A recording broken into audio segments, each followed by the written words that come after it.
Hello, everybody. I mean, you know, I don't think anybody's watching yet, but I just started this stream, so that's to be expected. I don't have that built-in follower base that some people do. So, just for the sake of posterity or, you know, recording or anyone who watches this from the beginning, I am going to be working on a hobby live stream, and today we're going to be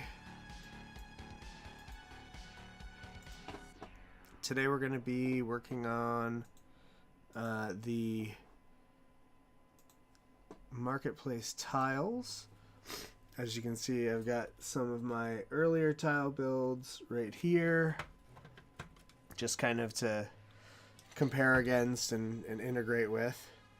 And then we've got a huge collection of junk. Oddly, I don't have any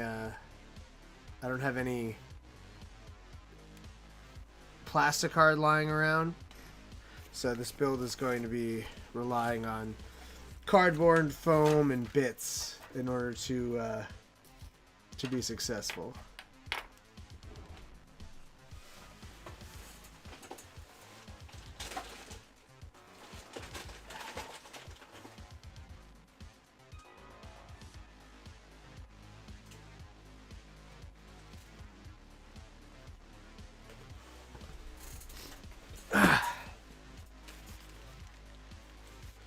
Okay.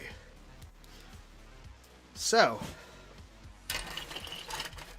starting each tile, I like to kind of figure out what I'm doing with it. On my previous ones, for this one, there was kind of more of like a internal area. And then for this one, I wanted it to be kind of a column that was clearly built around. And then to go together like that. So these ones will be going here like this. Now these tiles are Dragon's Rest. I printed these a while back. I have been printing them without the central tile because while it is useful if you're using it for modular stuff, for these kind of projects, I can just pop this right here and none of that internal stuff will ever show up. As you can see, some of these parts are going to be 3D printed, and some of them are the like plastic Zone Mortalis parts.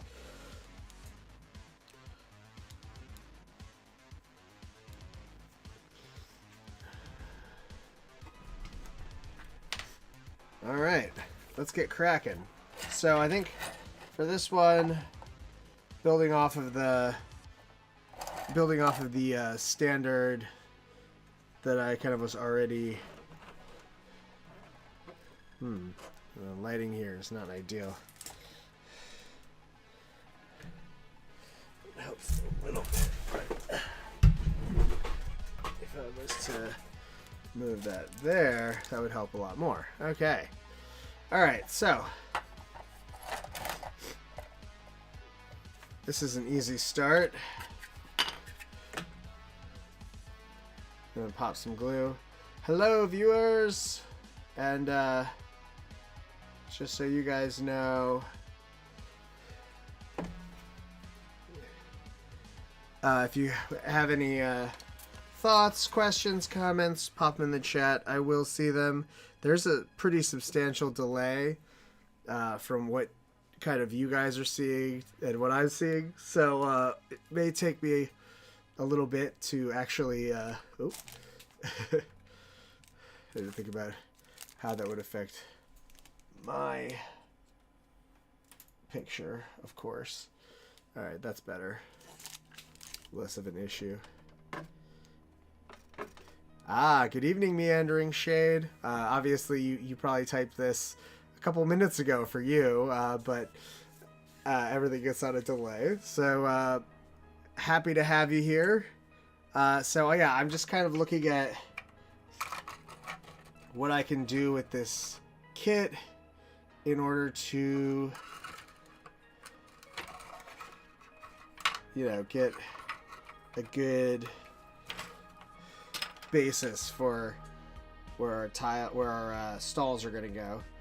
I like to use these kind of spare parts. This is the leftover from the Stronghold kit. Popping it on there allow me to make a little let's see, we take this here. I don't know how well this is gonna cut, as it is a bit of plastic or acrylic, so I'm gonna score it with the saw and hopefully it will break nice and easily. Haha! It did. Alright. So then we turn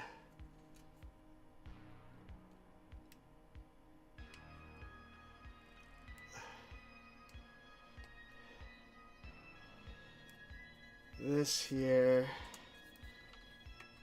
Boom. And, this is the result of me not using my cap properly on my super glue. Every single time I buy a $15, $16 bottle of super glue, I say to myself, I'm going to be good. This time I'm going to use the cap. I'm going to be so consistent. It's not going to get all nasty at the top. And then I wind up with this mess. So, Even those of us who have been doing this for decades still can't do it right. Alright. So, I think I might use this here. So, glue this in there. And I was thinking maybe one of these plus this. Maybe I trim this down a little bit because I think these are for 5-inch floors and this is 2.5. So just cut that there, and then I get that really nice eagle bit left over, and this can go here. The one downside of using a YouTube channel for audio is the YouTube ads. Can I get in copyright trouble for running a YouTube ad that's not running on my channel? Possibly. I kind of doubt it, though. Alright. One thing you'll notice is that when doing this kind of build, I use a lot of accelerant. That is because I'm not very patient. Alright, so that'll go there. So we should line that up so that it goes like that. Boom. And now glue this. And that. And pop those out right there. Add a little more accelerate action. Oops. Bumping my audio.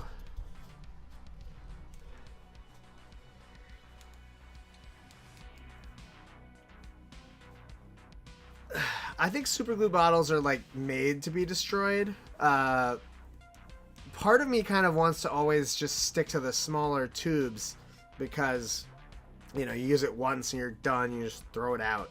But I use super glue in such big quantities that sometimes for a build I'll go through 20 tubes and it's annoying. So having the big bottle is really nice for this kind of project where I'm going to be using a lot of glue. So here we go. We've got our guy right here. We've now got the basis of a tile. This is a nice selling surface. So as you can see, I've got a big pile of random bits that I kind of pulled out. And I'm going to choose some stuff. Now this one I think will just be a bog standard kind of general weapons and such shop. So hanging some wares on the wall.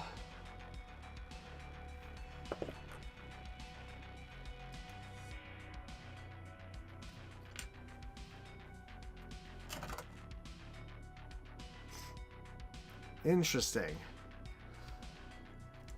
Yeah, I've tried a lot of different brands, a lot of different styles, and consistently the only ones that I don't just absolutely wreck are the ones that aren't that are disposable. So, you know, you're just going to use it once and be done.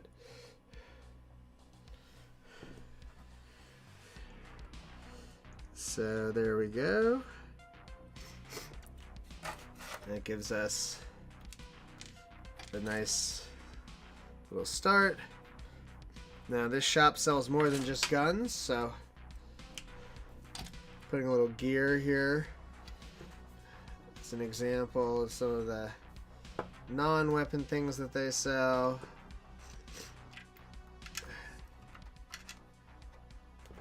Oops.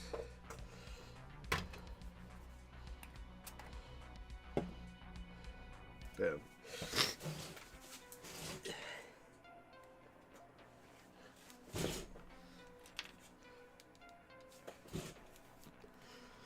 A bit of a runny nose today. It's no fun. Let's see. What else? a box of ammo back there. I like that these boxes have hollow undersides, both because you can kind of make a custom box that has something you want in it, and because it means that you can fit them in weird spots that have bumpy parts. Now, presumably, this is a little stall, so they don't have too much stuff.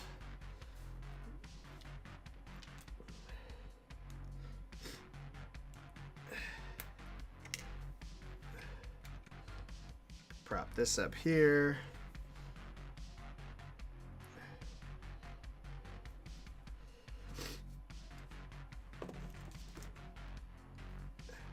Boom. Go for some of these random couplings I have from Zinj.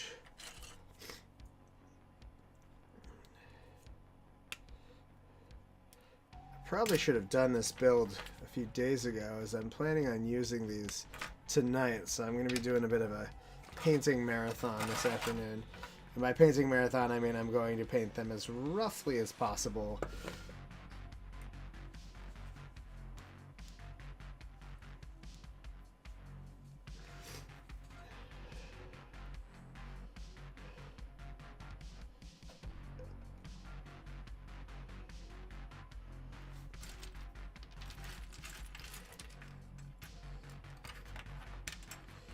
Here we go. This is a good one. A little fold-out shovel, pickaxe kind of thing.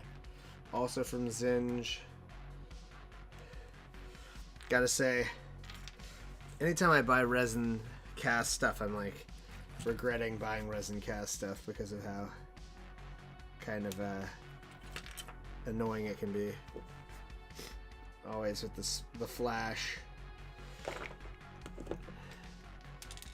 3D printed resin stuff has its downsides too, but it's just so much better than cast resin in terms of like the actual experience of using it.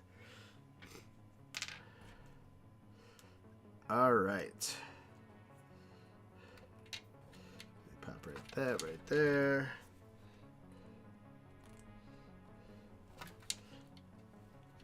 And here we go.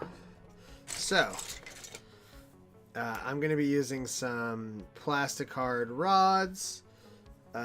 These are really nice for creating awnings. And just like the official kit, I'm going to put some awnings in. As you can see in the previous example, I did use the official kit for a bunch of those details. Oops.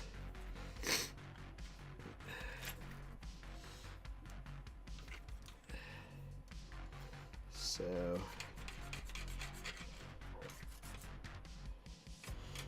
you know, sawing towards your hand is not nearly as dangerous as cutting towards your hand, but it is still dangerous, so I don't recommend doing it.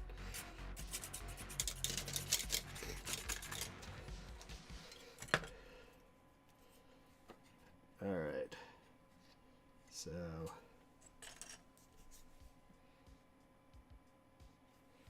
glop some glue on here and here, and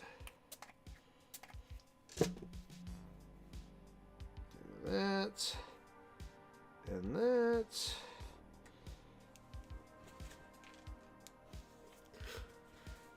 I have to say, just as a random aside about the music, I watched Andor recently, as well as I've been playing Darktide, and synthwave is making a comeback. I think it's partially because we're living in Blade Runner times now, but synthwave is back in a real way, and it's kind of exciting for those of us who are fans.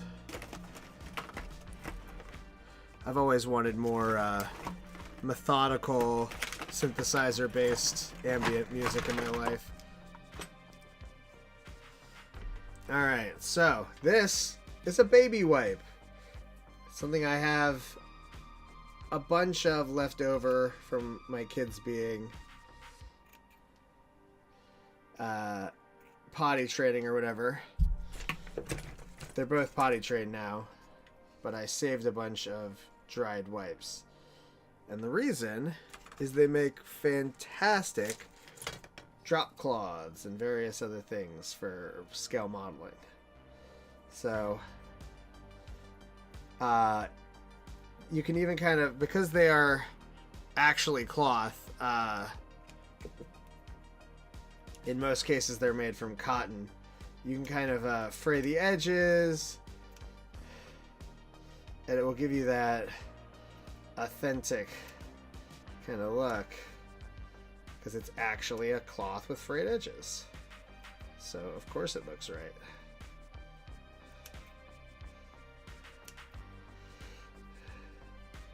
So I like to kind of come around and, you know, make a little mess of it and then kind of trim that back because it's exaggerated.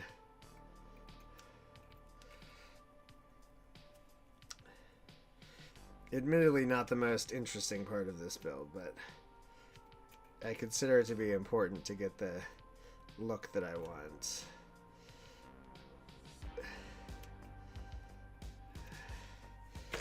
Alright.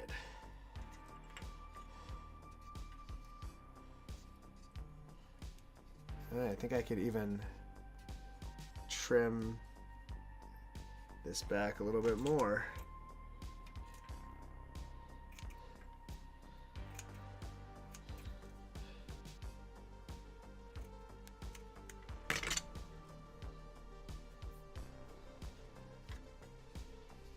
Boom.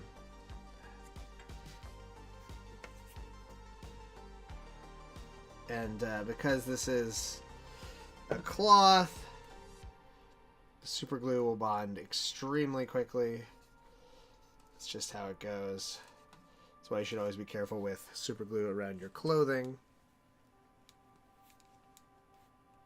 It can be a bit of a bad scene if you don't like your clothes getting ruined, which I don't. I did not used to care, but now that I actually kind of like my outfits, it's pretty important to not mess them up. Skip that ad. Alright. In retrospect, I probably should have dumped the audio from this into an MP3 and then played the MP3, but, well, you know, that's a little bit more involved, and I really wanted to get rolling with this, so I did what I had to do. Alright. So now we've got our first little shop. And I think for our next one, let's see. I was thinking we could do something up here. Just gotta grab a ladder, of which I have many.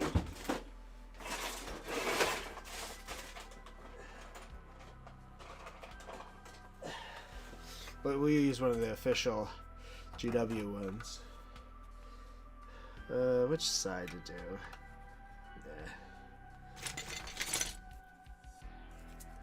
I think I'll do it like this. There.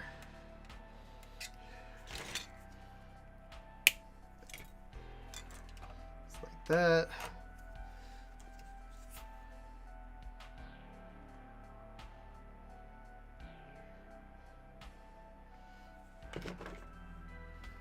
Okay. Popping that onto there.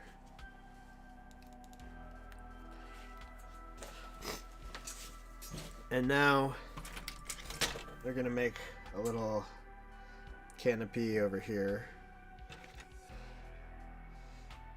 It doesn't have to be the same height as the GW official stuff.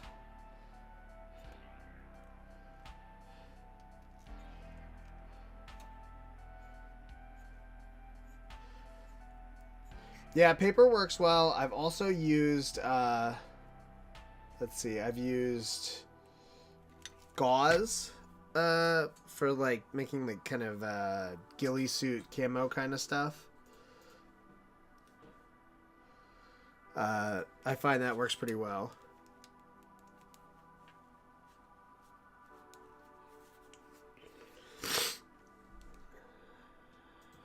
All right, so here's what we saw.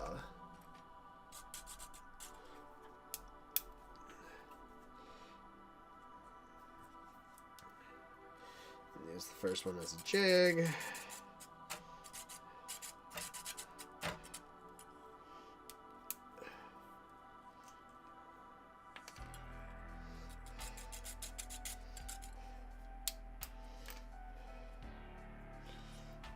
And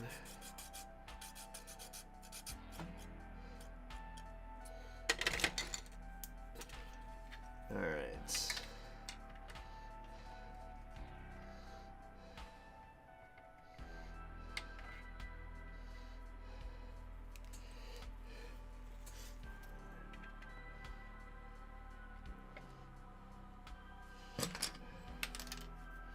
So glue in there. Having an issue with the camera.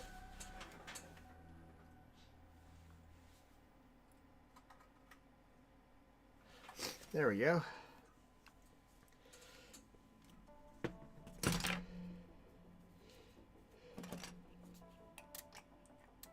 Pop these right here.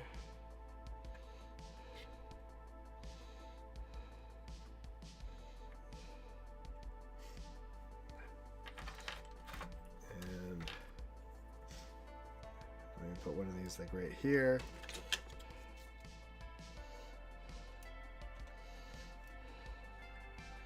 Or even like right there. Oops.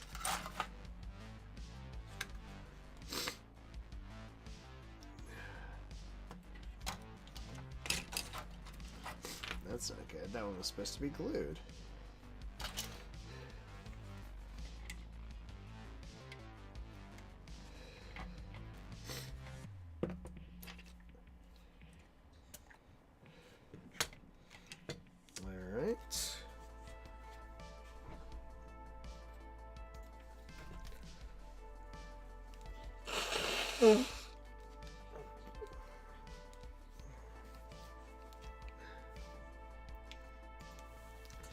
Okay.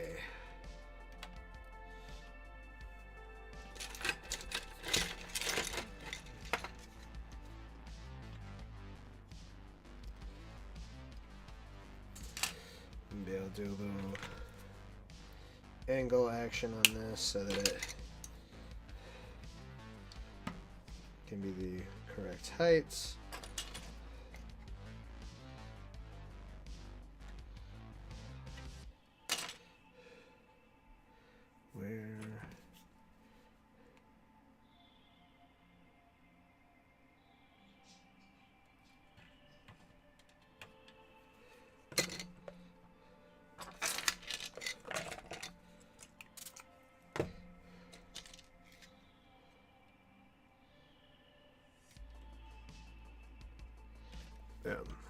Alright, and that gives us a little upper area.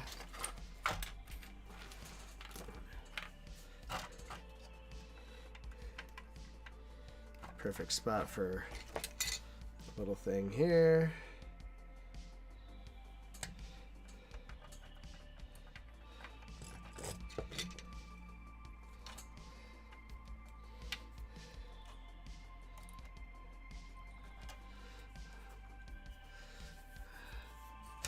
Ugh.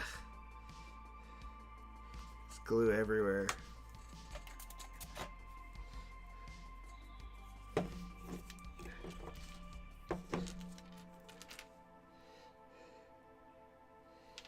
So what to go in here? Now this would be fun. Little blender. It's not to scale, but is anything really to scale? in Warhammer.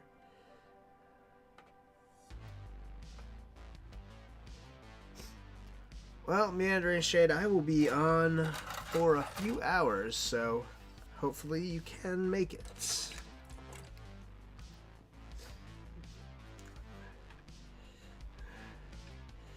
Yeah, a little barrel action.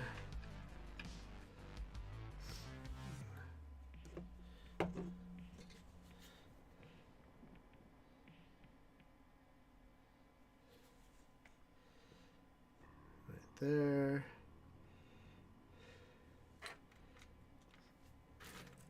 And this is kind of a fun one. I've got these kind of rubberized treads from a Tamiya tank kit, so I can have them selling those. Ugh, I got glue all over my... I don't even know how that happened. There's glue everywhere.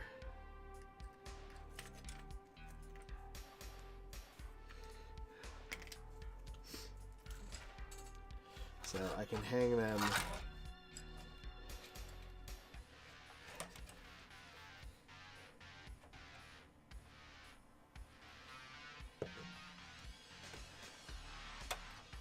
from the side.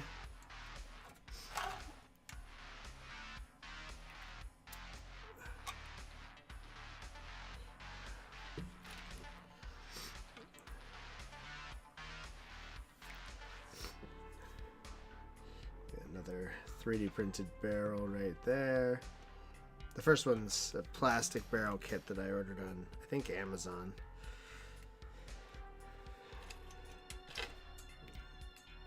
Let's see. And let's see what else.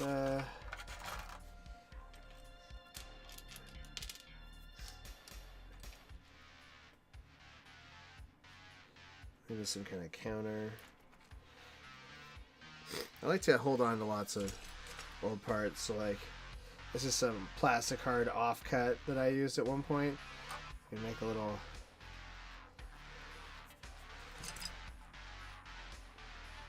little counter.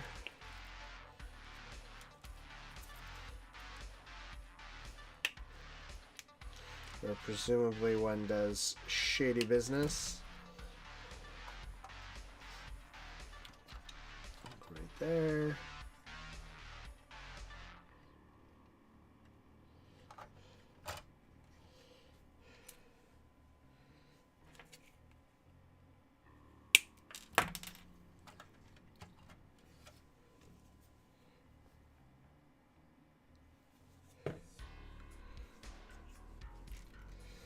So we put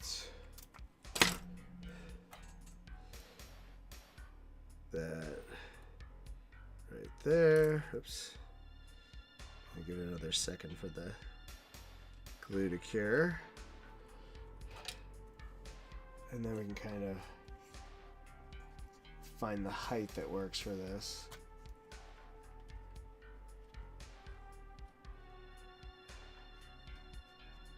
There we go. Put some glue here, some glue here. Watch parenting how-tos ad-free and nap uninterrupted. Try YouTube Premium on us. There we go. Got this little random bit.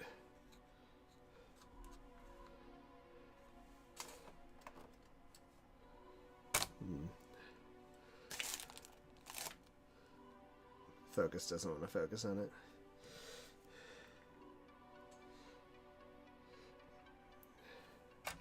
Most of the stores I just make kind of general shops, just because I don't want to pigeonhole myself too much. So yeah, so now we've got two shops built into the tile. I think we could easily add, I got this right here. which is a what's it called? Whatever the term is for a thing that vending machine. Who knows what they sell there? I believe this MDF vending machine came from an Australian company. I can't remember the name. I do know that it's the one that sells a not Millennium Falcon MDF kit that's like fully detailed on the inside, and it's called like the Century Peregrine or something. So, just because we're extra, I'm gonna put another little shop on this tile.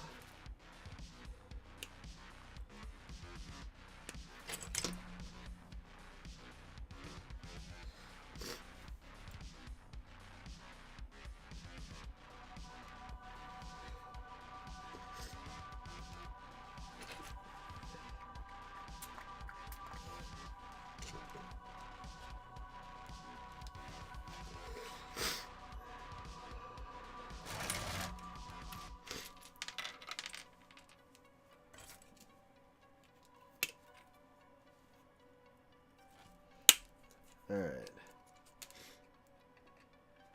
So, I'll put a little counter here.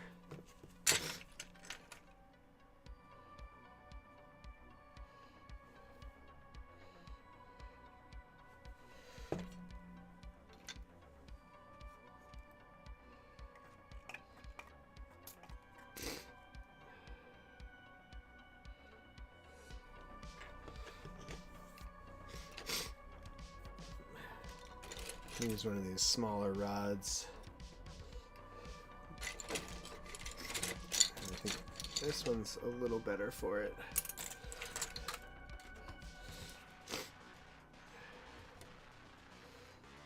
We're gonna put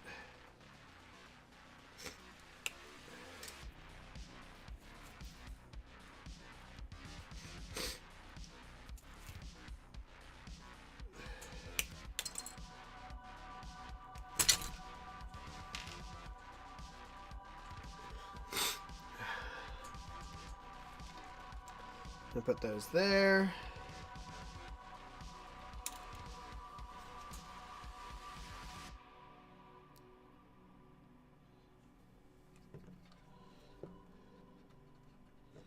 Like that. By mixing up a lot of kits, we get kind of a cool, unique kind of situation.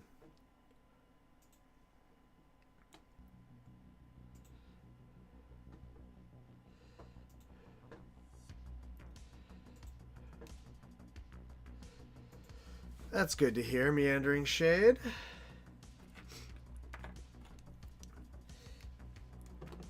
I really need to get a new bike for my 8-year-old, as he has not yet learned how to ride. He's very panicky. So when I would put him on his bike when he was younger, he would just immediately freak out when he wasn't being supported anymore. So we wanted to give him a little bit of time to kind of get a little bit more confident. You know?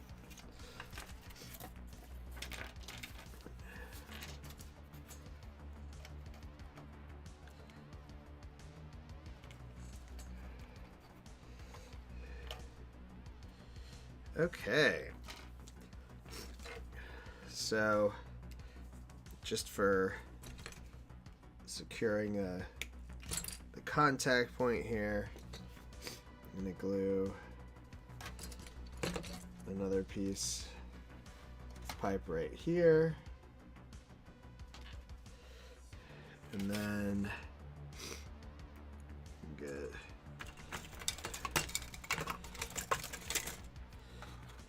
admittedly, I'm breaking one of my rules, which is I try to contain the contents of the tile to just the tile, not have any overhang. But, you know, rules are made to be broken. Now, to make this look interesting,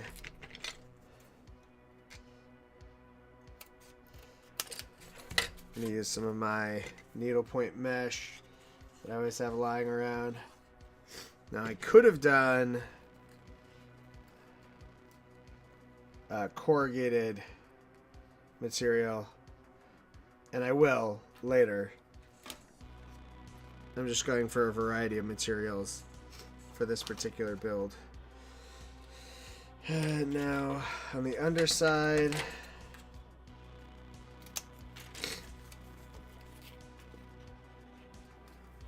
go for some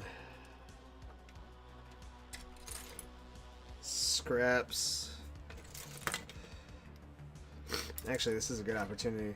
So I like to keep a variety of materials around, and one of the things that I use probably more often than people would expect is plastic drinking straws. They are flimsy, so you really shouldn't use them for anything structural, but they are great as like underneath detailing for things, because I don't like to use more expensive stuff. You know, these come in absolutely massive packages. Just toss it on there. And maybe, I don't know, a little bit more. A bit more of the mesh. You're rarely going to see the underside of things, but I like to include some details so that if people peek, they realize, hey, this person thought through me peeking.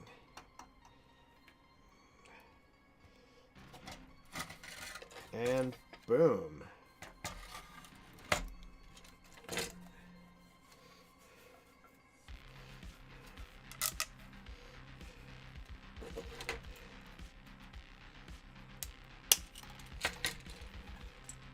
Just gonna put another little detail with the pipe, just because it's fun. You can do a lot with cheap materials. It's obviously a lot of fun to have, you know, a huge bits box and a 3D printer.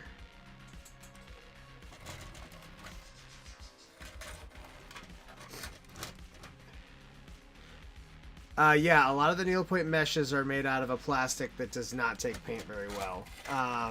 I tend to just go very intense with my priming on that kind of mesh. That's this stuff, in my experience, it's a little bit bigger. This stuff I've had more trouble with than the smaller stuff. I think that might even just be a surface tension kind of thing. But, you know. Alright, so this shop is going to be selling some illegal Xenos weapons. A bit of a stolen Van Sar. Rad Beamer. Basically your standard black market fare. And why not? Maybe something a little more heretical. A Slaneshi shield. Maybe the owner doesn't know that it's chaos. Maybe the owner doesn't care that it's chaos. In the black market, you can never be too sure.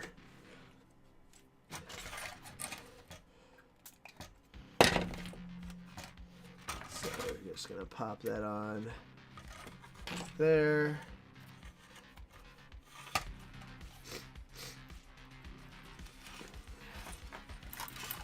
And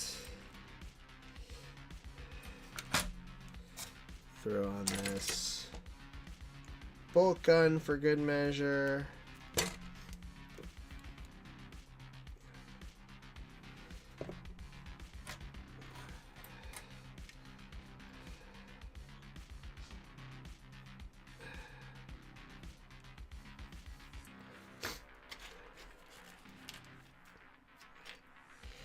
All right.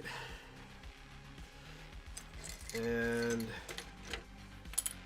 I probably want something to kind of act as a indicator that his shop is ending. So maybe like a little... This comes from the back of a Goliath rock grinder. It's like the tailgate.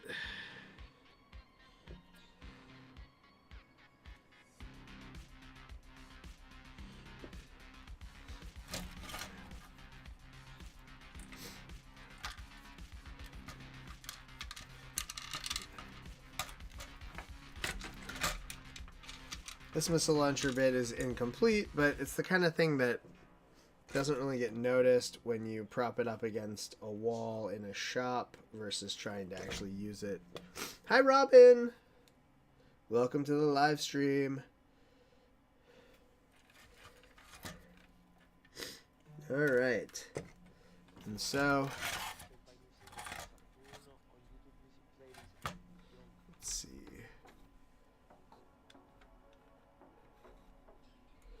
Trying to get a better view inside of this thing. My limited. All right. So we've got our basic tile laid out right here. 3 shops and a vending machine. So plenty going on. And now we are going to use some of my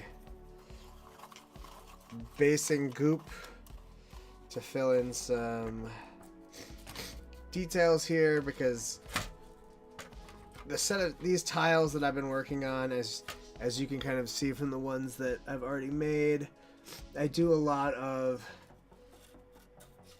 texture on the ground because I like the idea that this could either be used as like an underhive that has been heavily infiltrated by dust from the ash waste, or even a actual ash waste marketplace. So everything gets a fairly liberal coating.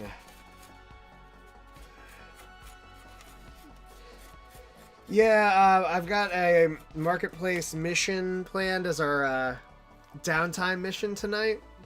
So I've been putting off this build for like a while. I should have done it ages ago, but I kept just kind of procrastinating. And now here we are. But I am happy with the progress. And yeah, I'm just gonna give it like a really rushed paint job so that I can use it tonight. But vis-a-vis what you were saying, Meandering Shade, I find that using like PVA based stuff to kind of to pre-coat the needlepoint mesh obviously creates a surface that holds paint a lot better. But the real issue... Hey, Fiverr!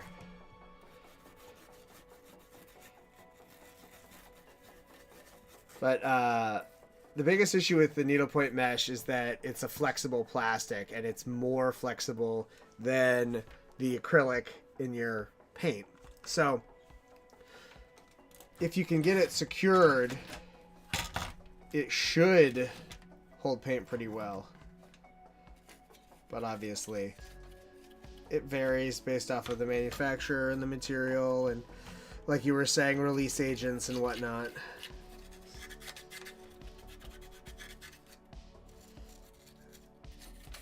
All right.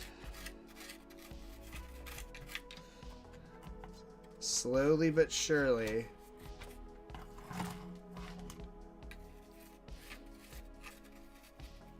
I really like using these tiles with kind of exposed internal bits. Fiverr, I am doing marketplace tiles for a Necromunda game I'm playing tonight. There's a mission in the Outlands, yeah, in the Outlands campaign, where everybody goes into a marketplace, and you're limited from taking any heavy weapons, or you can't even use rapid fire weapons on full auto. You have to use single shot for everything because the marketplace basically is somewhere that everybody is trying to stay on good terms with. So they don't want to be outwardly appearing like they're showing up to, cause trouble. So everybody is going to have just kind of a pared down gang as we all kind of bump into each other at the shops, and we have a little conflict action. Yes, building the day up. I've known that I was going to use this scenario for my downtime scenario for, I want to say, a good 3 weeks, and I haven't built it yet. So that just goes to show you kind of the way I procrastinate. It's really hard to get my brain to want to do stuff until it's absolutely last minute. I'm playing Cawdor. It's the same campaign as the Battle Report series, so it'll be against squats and nomads. It's a shady marketplace when they let nomads in, because everybody on Necromunda really hates those guys.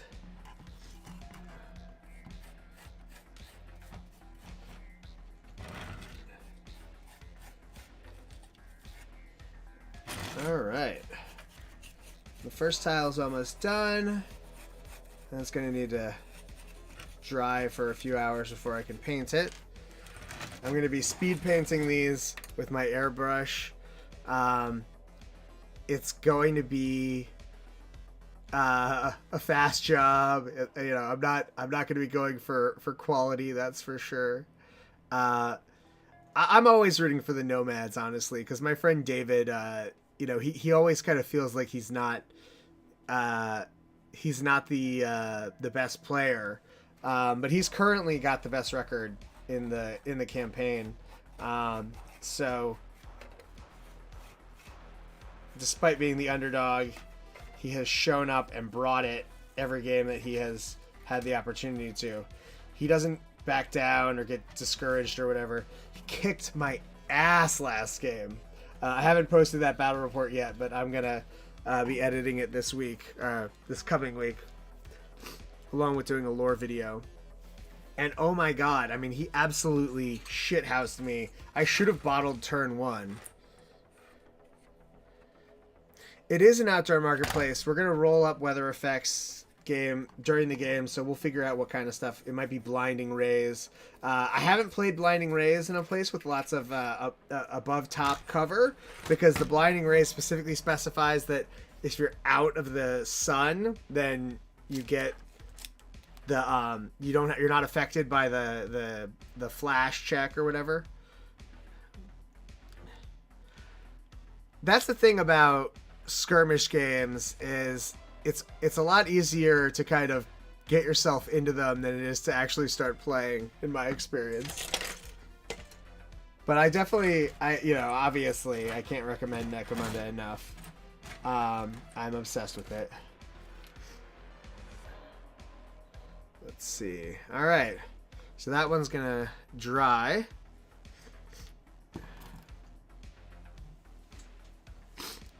Yes, I was really happy with how that turned out.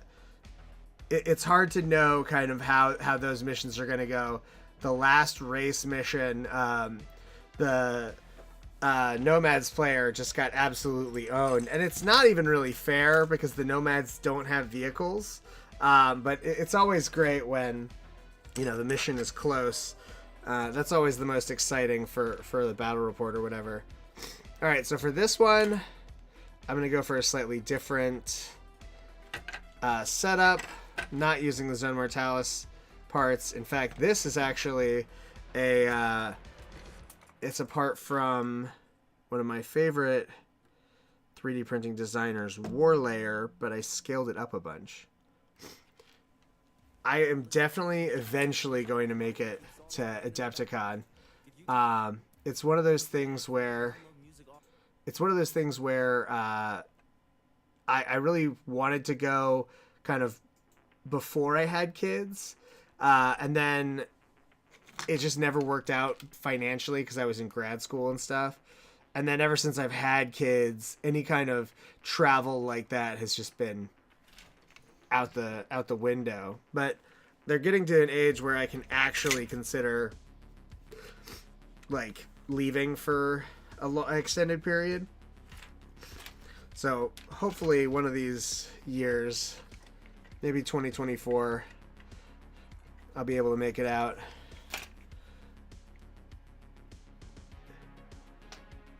I had someone approach me about running Necromunda at LVO, and I looked into how they work for, you know, providing support for personnel. And it's not good. It's not good at all.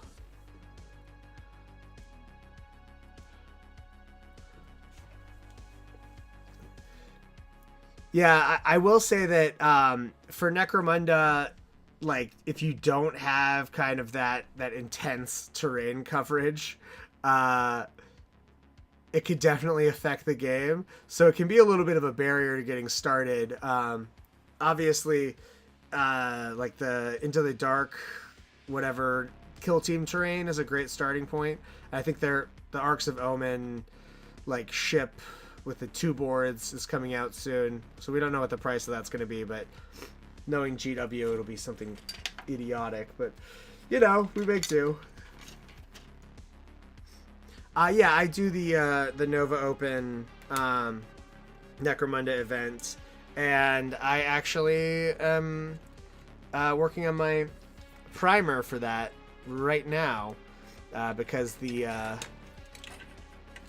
even though the event isn't until, you know, September, my event starts September 1st. Tickets go on sale in March. So I gotta have my primer done in the next few days. Alright. I think I'm gonna do... You can see here, I used a Dremel to cut this. So it's got all this kind of melted plastic cruft because the Dremel moves so fast that it melts it.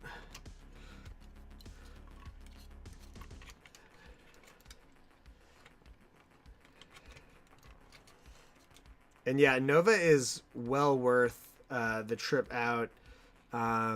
It's a lot of fun. The communities there are great.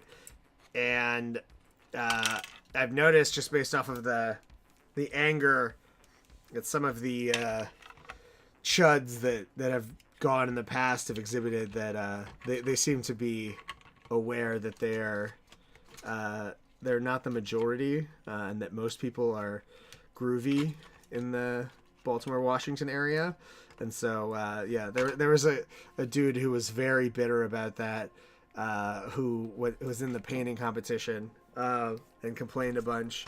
I don't actually know what the official response to him being a dick was, but he made like a post about how it's the hobby is all going to hell because of the soy or whatever.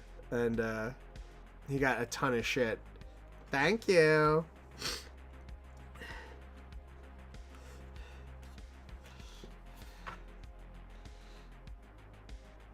All right.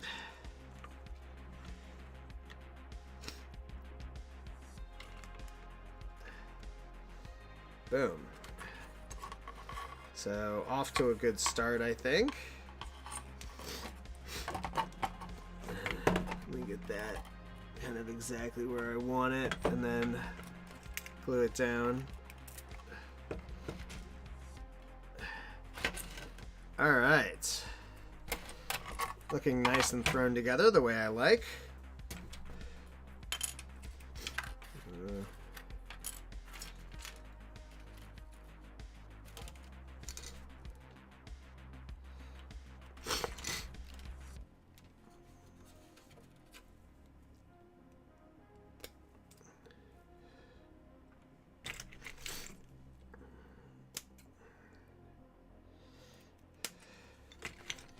Alright, slap that in there.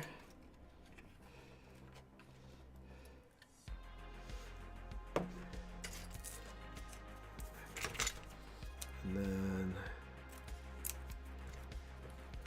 a little bit of that.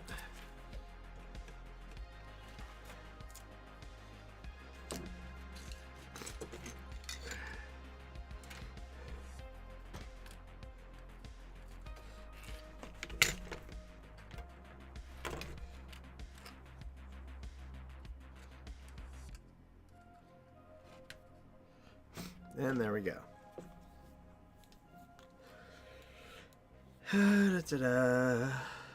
So, I wanted to do one that's a bit of an odd shop in that they have mostly stuff that is for like robots and vehicles and stuff. So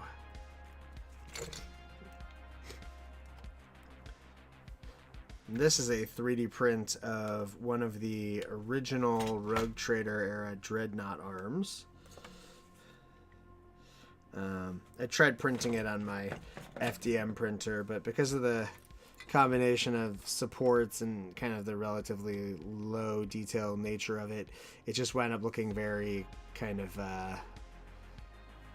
segmented, and it just wasn't going to work aesthetically with my all metal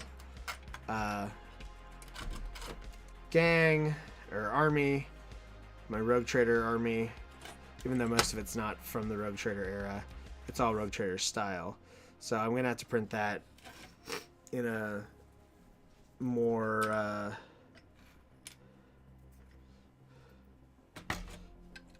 resin format.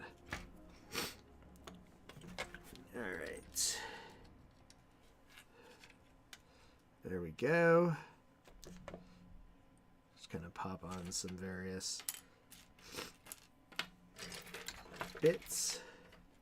And then I think this shop will use the little orc glyph as its icon. The owner clearly has no idea what it means. Or does he?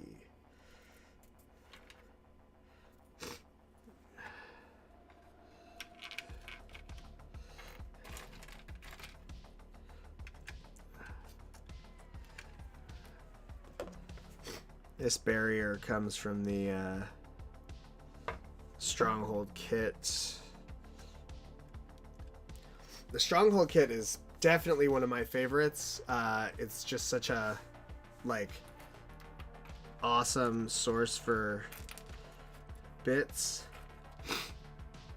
Okay, so I want to make like a little kind of display table sort of thing. Let's go like right here.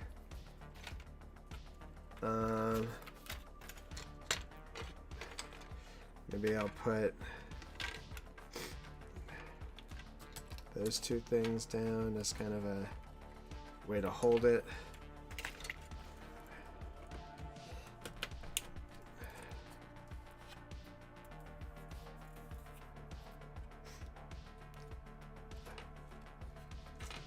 I used the Octaria sets for a lot of my Ash Waste terrain. It was really easy to cover the glyphs.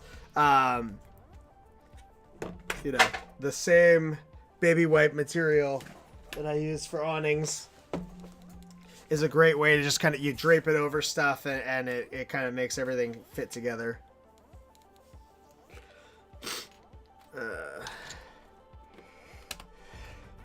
Keep putting my fingers in spilled super glue because of this horrible cap.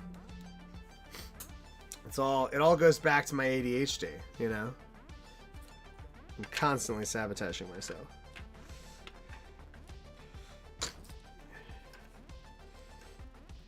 Alright. Maybe it'd be more interesting to do it. Although, then you put a person in here and it's like, is it chest height table? And again, this is one of those Rogue Trader style models. You know, maybe he's on the small side.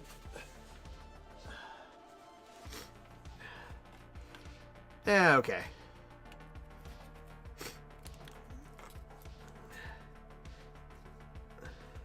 But yeah, the Killzone Noctarius train having like a oil pump or whatever, I had to get it because I didn't have anything like that, and I could have printed something like it, but when it comes to terrain, if I can get it as injection molded plastic, I generally try to.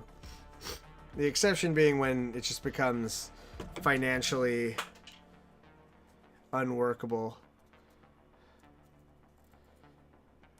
Yes, MDF is a fantastic material for like the base of projects. It looks like MDF most of the time, so you know you're having to kind of work with that, but you can do so much with MDF as the base. Like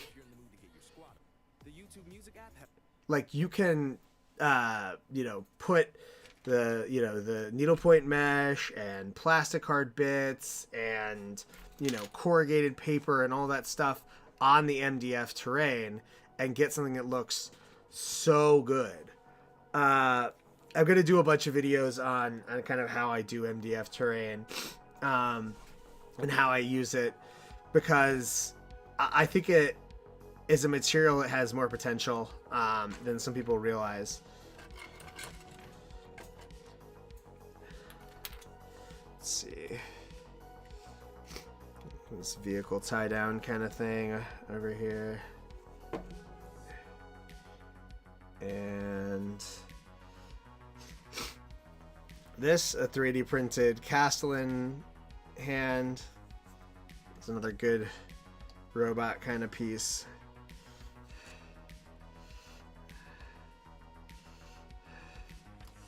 And then I'm thinking maybe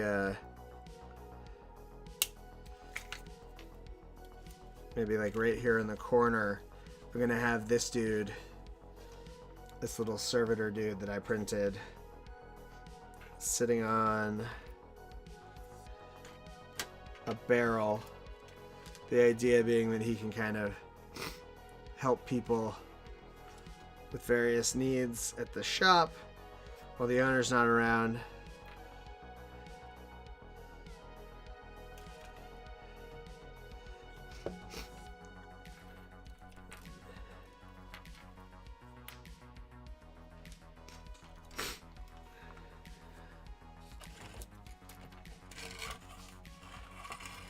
Yeah, like with the MDF stuff, if you put the time in to kind of greebling on top of it to break up that very flatness of it, it's a fantastic material.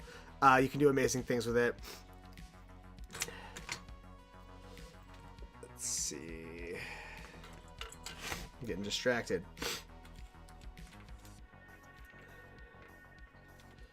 That looks like it could be part of a robot. I think it's some orc gubbins.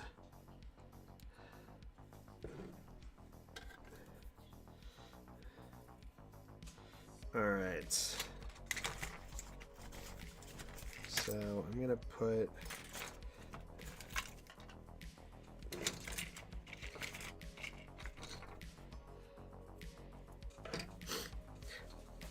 yeah, exactly. And that can work with the aesthetics if that's the kind of thing that you're going for. So like there's Infinity MDF terrain and it's awesome. I mean, I wouldn't even bother with plastic for Infinity because the MDF terrain looks perfect because it's much more of that kind of you know, traditional sci-fi.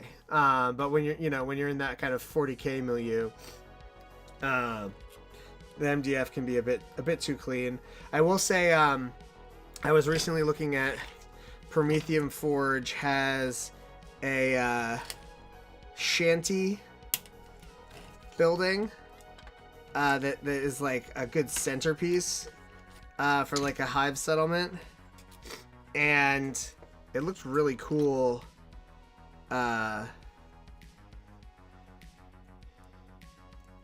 It's MDF.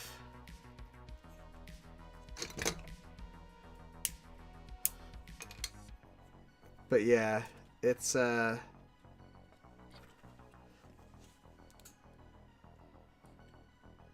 good material for the starting point. And if you're using it for events and stuff, then like doing too much tweaking will just make it harder to transport. But for home use, you know, if you're building a building and that's what it's going to be, and you're not having to store it like in boxes with tons of other MDF terrain, then spending the time to customize it is well worth it.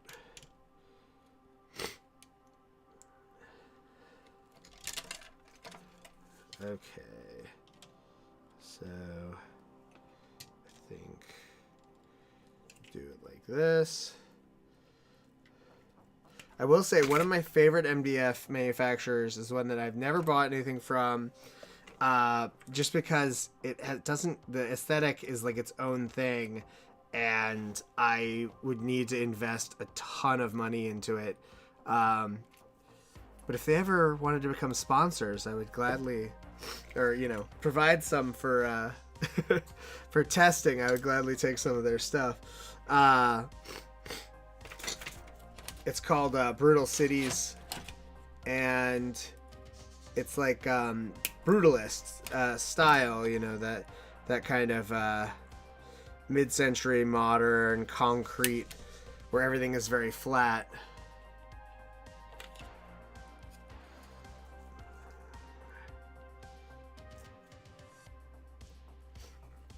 And it looks really fantastic.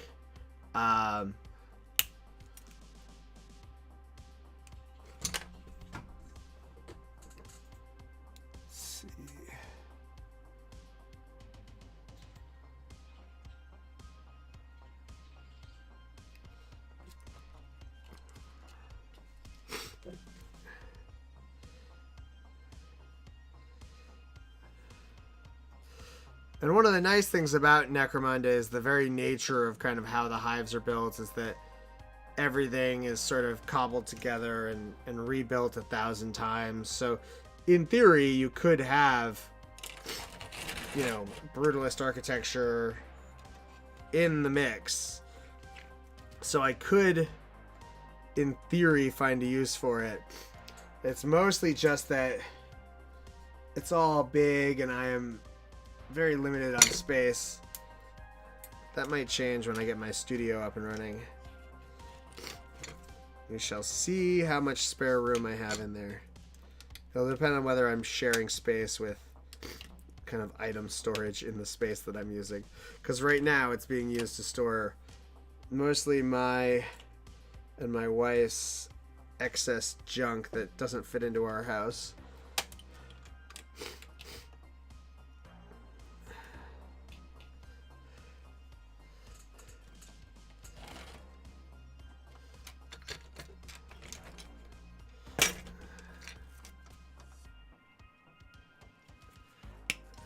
All right, we are rolling on this.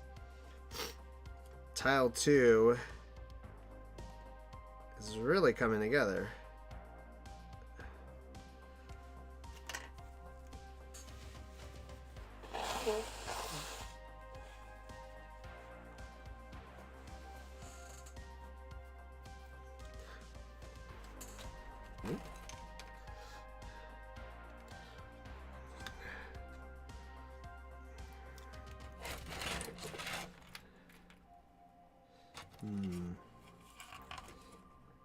It's a little janky, but it's Necromunda.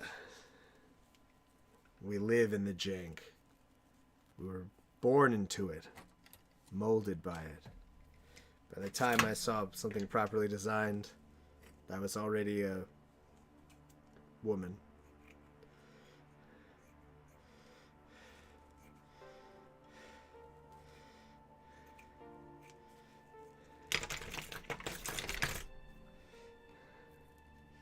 Boom. All right.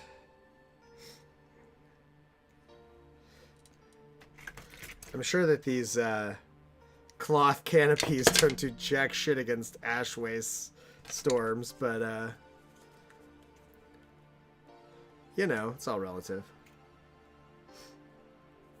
Speaking of storms, I found out the other day that due to how thin the Martian atmosphere is, even though there's storms on Mars all the time, that it's never anything like kind of what we associate with a storm like on Earth, because on Mars there's just not enough molecules of air for it to be a like that kind of that like caustic kind of storm environment where it's, you know, it's like tearing at the structures or whatever. Anyway, it didn't match with kind of any of the depictions of Martian storms that I've ever seen in media. I immediately was frustrated that all of those media were getting it so wrong about the physics of storms on Mars. I'm like, oh, of course. It makes a lot of sense that a planet with a very thin atmosphere would not have enough stuff in the air to have like a true kind of hurricane force kind of situation. Meanwhile, Jupiter has crazy storms.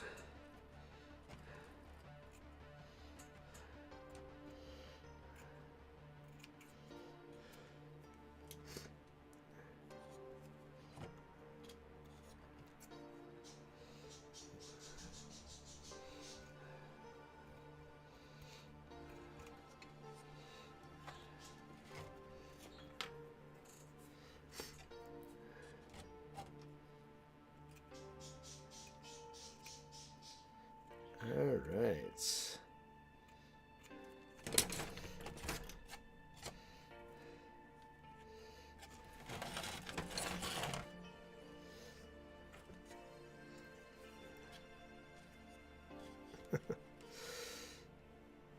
So yeah.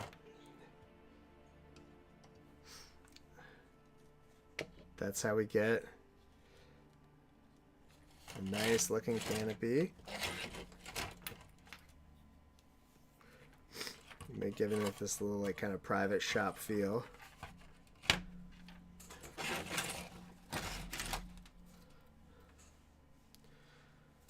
But of course, I always want to squeeze in a little bit more.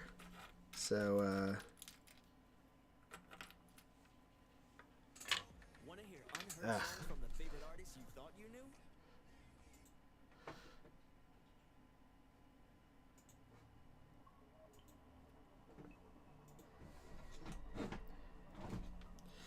So if I put that there, could have kind of a little stand with a little bit of stuff.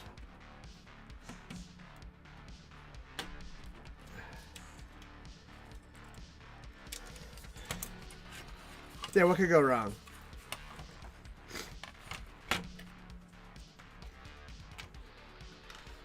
All right.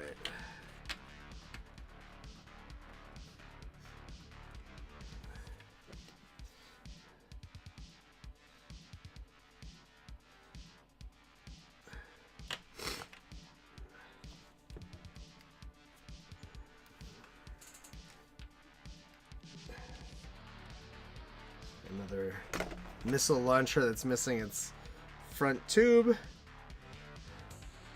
Perfect bit for this because it's not even going to get noticed. And these, I think, were from the Maker's Cult's kit of the bottom of the tank that I used for sanctuary had a bunch of like racks of backpacks with weapons and stuff in them. And this is a good one. This is one of the kits from those the Sky dudes from the Kharadron Overlords or whatever. Just kind of trim it there, and because they're hanging, they look really good just getting popped onto a where is the accelerant? I knocked it on the ground.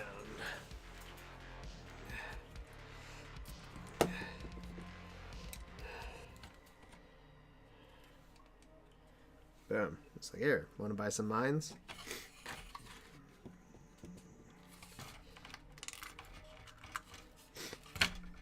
Orc glyph I'll put on the barrel here. It's like the shop's logo. He has no idea.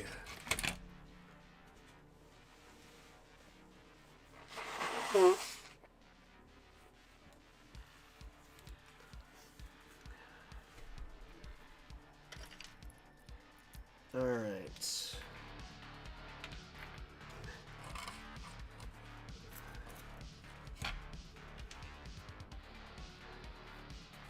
And I think something like that to kind of serve as like a separation from the little shop that I'll shove in there.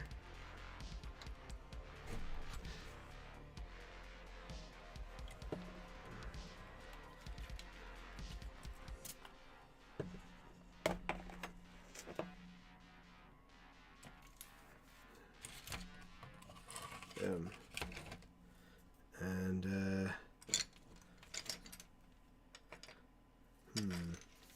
just trying to think if there's any other good bits for. Oh, I know.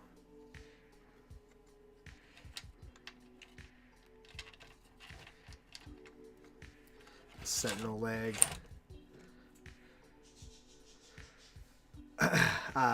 Yeah, well, I mean, anytime there's orcs on a planet, right? They can't exactly clear out the spores, so it's probably accurate to say that there were and are orcs on Necromunda, but not if you ask anyone involved in the Imperial hierarchy. They will deny it up and down. But yeah, the skull is part of the like Xenos cordon, so I have a feeling they wouldn't be cordoning it unless there were orcs around.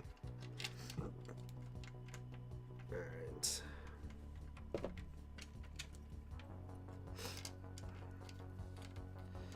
These are some like random plastic parts from some kit that my mom gave my kid, and then they tried to build it and it didn't work. It's like a build your own robot thing. So I have these like random sprues from it.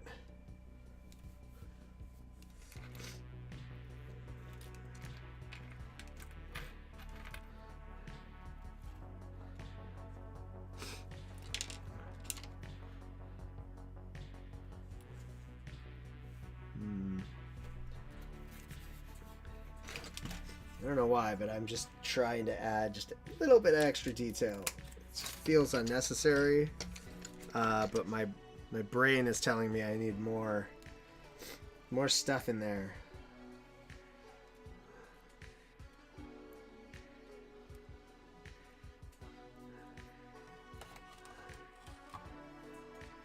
It's important to have bits crammed in spots where no one will ever look at them.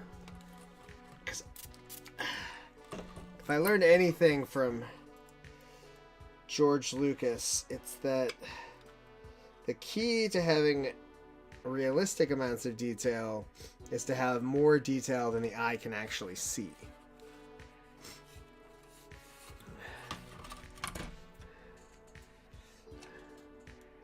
There's another orc knife.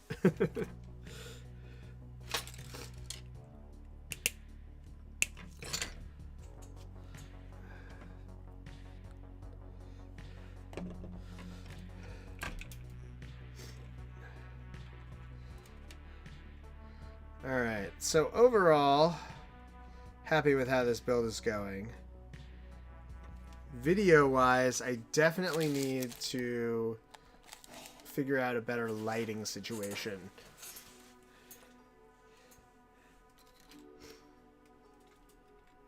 But I'm doing what I can.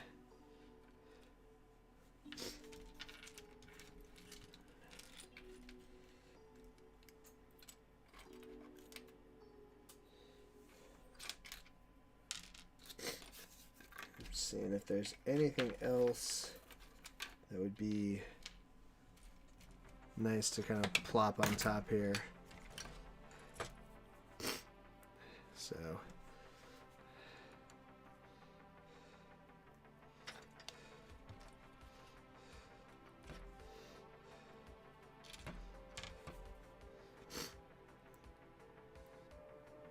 there we go.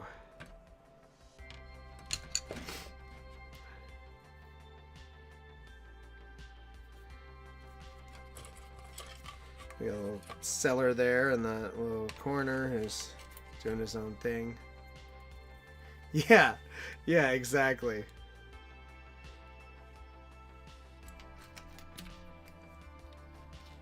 Alright. I'm not a big fan of the fact that the underside of this tile is undetailed. It is the silliest thing for me to possibly complain about in the world, but that's how I feel.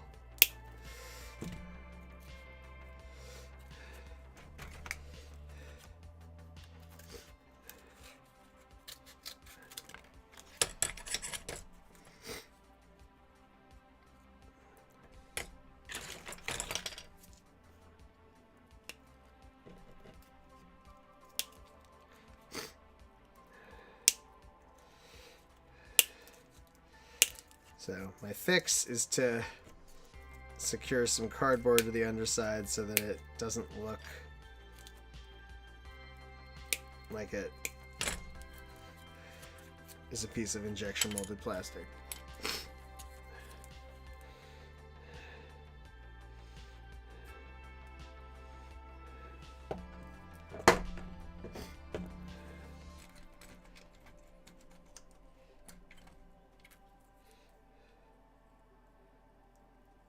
Boom. Oh no.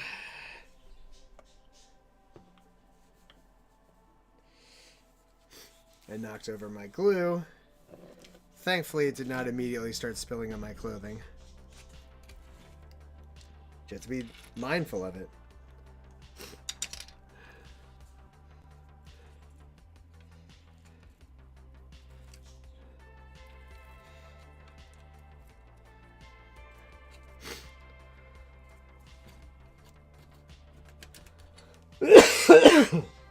Yeah.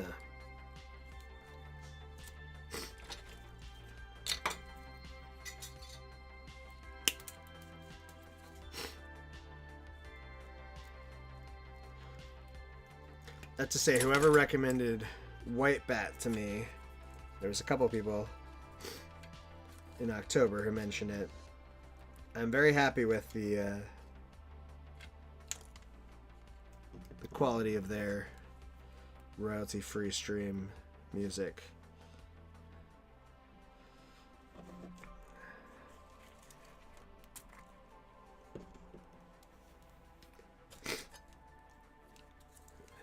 Definitely the kind of stuff that I could have on in the background, like, even when I wasn't streaming.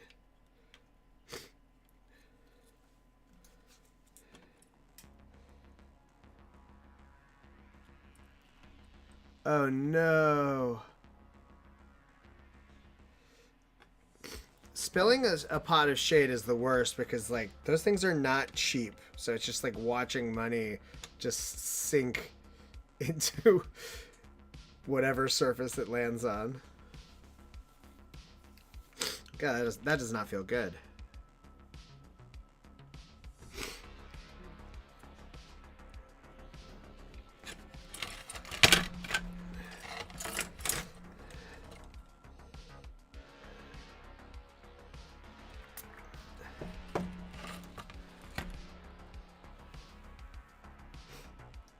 So this place is obviously selling coffee.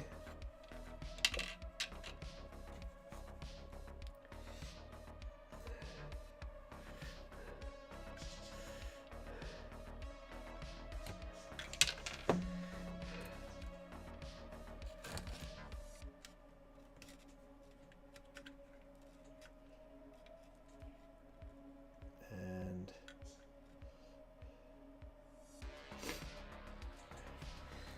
I think I've got a few random bits that I think would be fun to throw in here.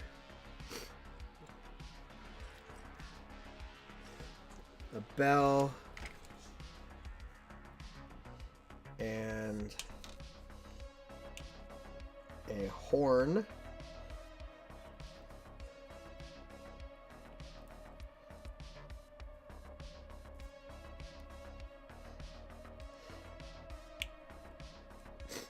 Yeah, I've spilled Blood Angel's Red contrast paint everywhere on multiple occasions.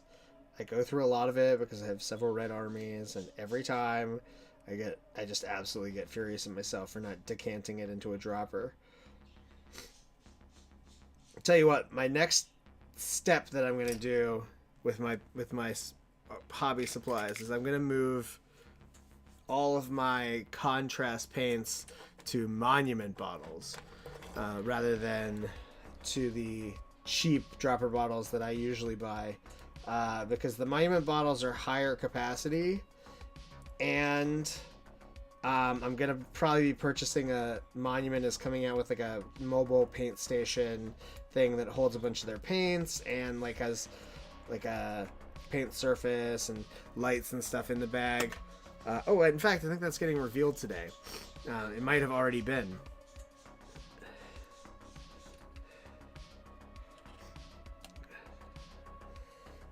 Now, unfortunately, for this music shop, I don't have a ton of other stuff other than a bell and a horn. I mean, it's obviously they also sell coffee. But I could have the little horn right here. Use some chain to suspend it from.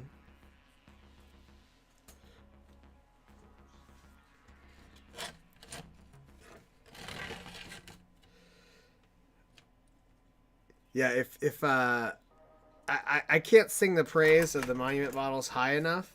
Like, they've got an integrated twist cap, right? So that you don't ever lose the cap, right? You just ta-da, ta-da, open and closed. And it's such a minor thing, but it makes a huge difference. All right. Now, where was I?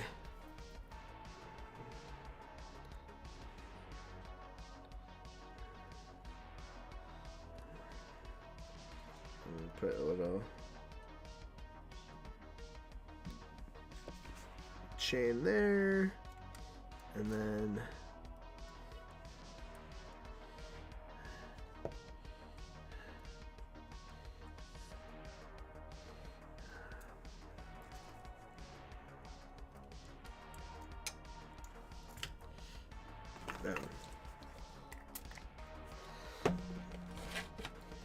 and oh, I think I have one more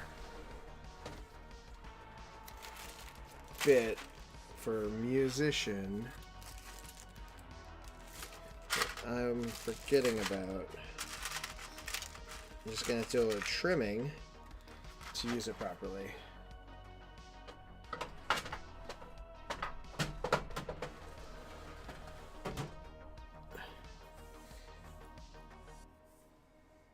Yes, exactly. So like the yeah, there's like a whole cordon, like a big wall that separates off Secundus and the skull, and you know, we don't really know what goes on inside of it, but we do know that the Gene Stealer cult obviously has made it out from behind the cordon, obviously.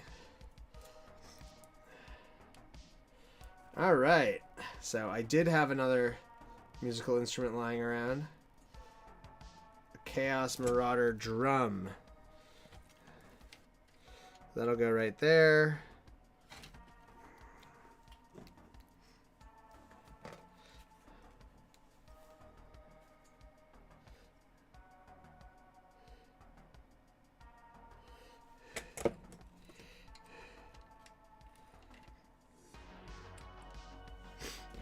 Boom.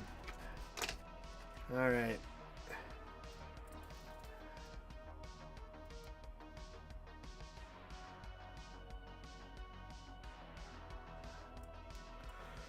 Just thinking about whether I want anything else in here.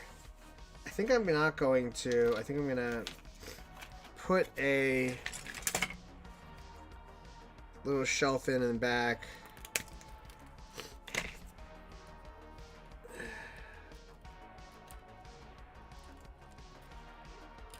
But maybe leave it empty for now.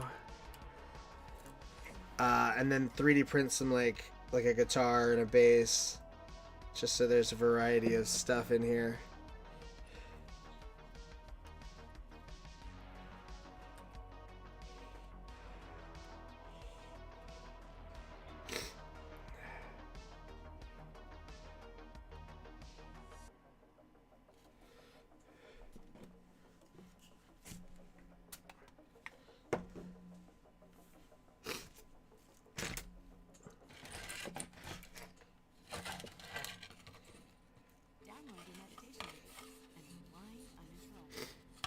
Yeah. There we go. All right. And so we have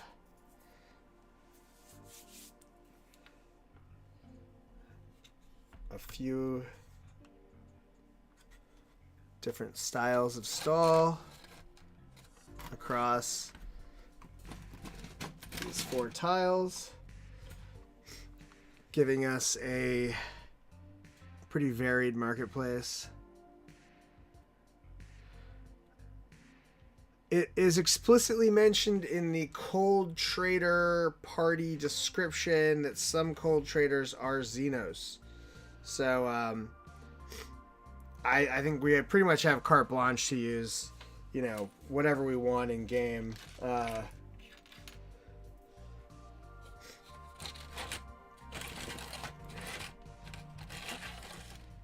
I'm not done yet, I don't think. I'm close. But I just have this, like, feeling like I need to just do a little bit more here. Where did the rest of the ladder go? I cut a ladder in half. And now the other half is missing. How did I do that? Aha!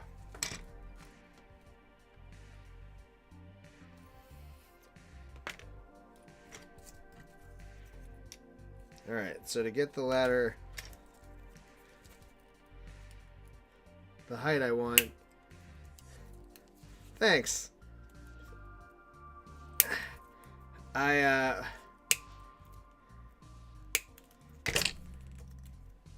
happy with it. Photon fart squeeze.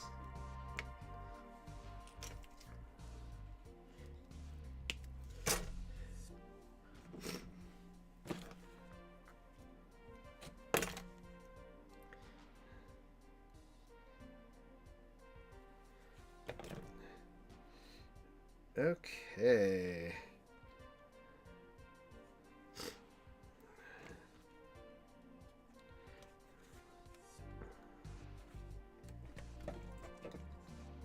Ugh. God damn it. Anytime the glue drips onto the bottle and then I get like fingers full of cyanocrylate, I'm just like, ah.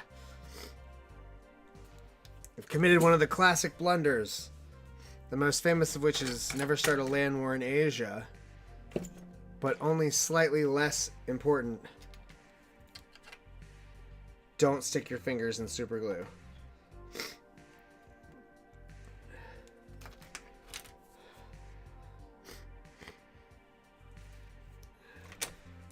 I'm like trying to come up with a nice little spacer here to boost the height of the ladder so that it fits in.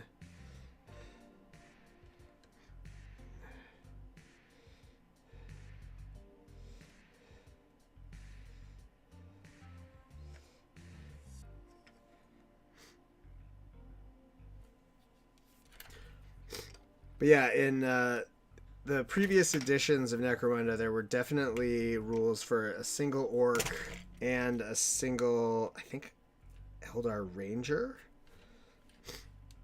So it's not like adding Xenos is a new thing.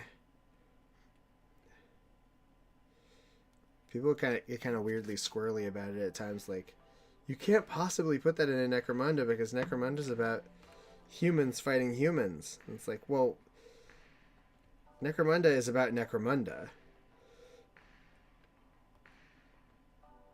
The base game focuses on humans fighting humans, but Necromunda's a big place.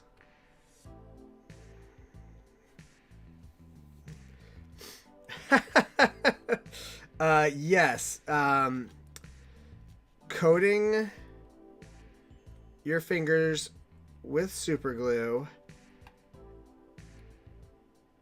is an effective way to, you know, to keep it sturdy for playing guitar when you don't have your calluses built up yet.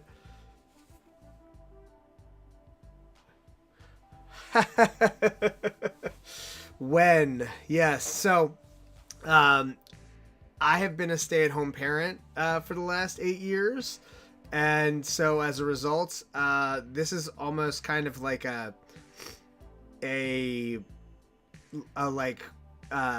not payback. I don't know. It's kind of something that my wife and I worked out where I get to kind of make a go at this content production stuff and see how kind of it works for me. So I work a lot during the day when my kids are at school. So that's not as easy when your kids are young, obviously, if they're around. But I would often work during nap time. I do find that I can get painting done without the kids kind of being in the way. If I just take kind of paint tray upstairs. I've got the little like Citadel tray that they have that's got like the slots for the paint and water cups and stuff. And I'll bring that upstairs and I'll paint while we all hang out. But it's definitely a lot harder to find time when you're being constantly distracted. Like I need focus to do hobby stuff. It doesn't come easy to me to like get in the mind space to like work. Often video editing,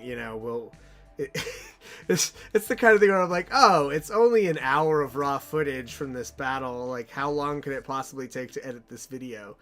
16 hours later. Ah, right. Yes, battle reports take a shitload of work. Well, the edited down battle reports take a lot of work. If you're doing like a live stream style thing where it's all kind of doing it live, then you can get away with, not editing really. You're kind of editing as you're picking your shots and choosing where you put your camera and stuff. But it's tough. Finding the time, finding the space, it can be a challenge. All right, so I put a little ladder up to the upper level.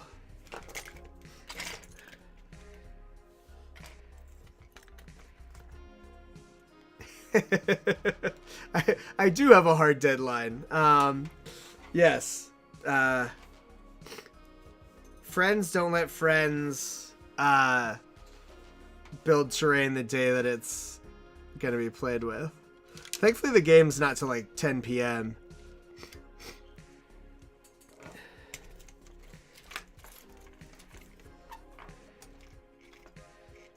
Alright.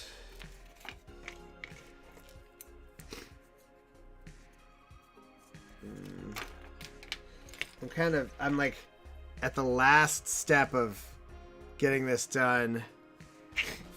I wanted to have like one more little area up here.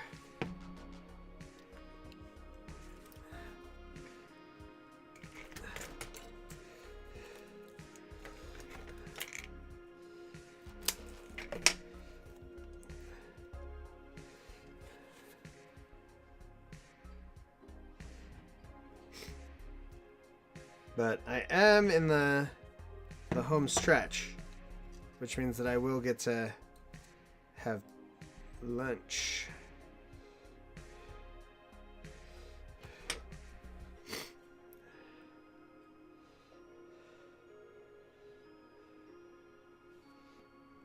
Oh my god, I just realized I have an iced coffee upstairs. Why do I do this to myself?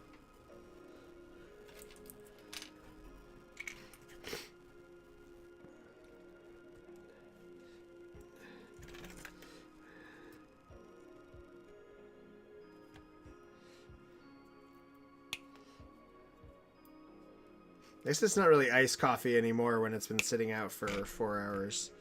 At that point, it's just coffee.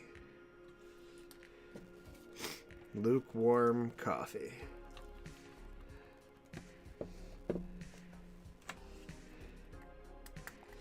It's funny, I feel like it used to be a thing like, haha, people drink iced coffee in winter.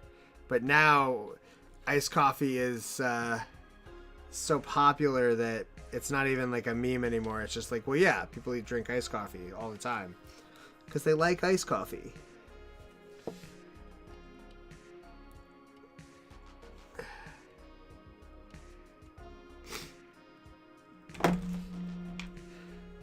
Just riffing on that meandering shade, people, I feel like, will often recommend stuff like 3D printers, assuming that everyone has as much free time as they do. And I'm often like, come on, you gotta understand that, like, just because someone, even if they have space, right? Just because someone is able to, you know, to find time to like build and paint and stuff does not mean that they want to spend the rest of their hobby time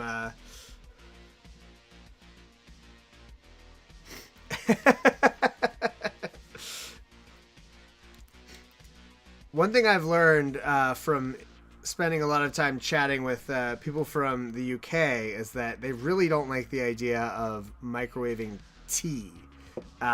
It is like, it causes like full on freak out sometimes. People are just like, no, you can't microwave tea.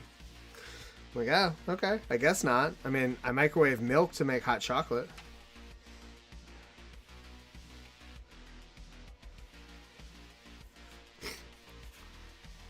But I don't know if there's as much taboo about microwaving coffee, since it's not as, I feel like that there's not as much identity wrapped up in coffee as there is tea.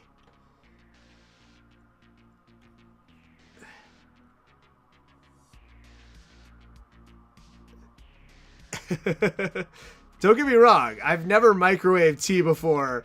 It's more like, I don't know if anyone ever has. I feel like it's just a meme. But I wouldn't put it past people who have done it. Oh, agreed. No, my wife and I like had like a whole thing about this a few months ago because she was making tea like sun tea style by popping tea bags into like cold water and just letting it steep. And she was like, "Why aren't you drinking any of the tea?" And I was like, "Well, I just don't like tea that's been made that way. I really only like tea that's been boiled first." And she was like, "What do you mean?" And so I like made tea for her, you know, the sort of traditional way, and she was like, "Oh, this is much better."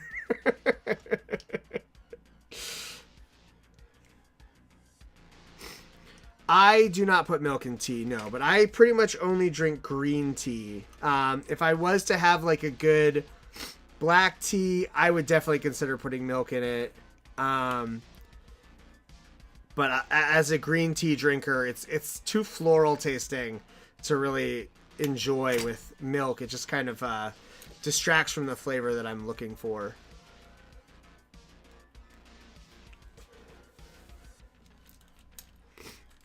All right.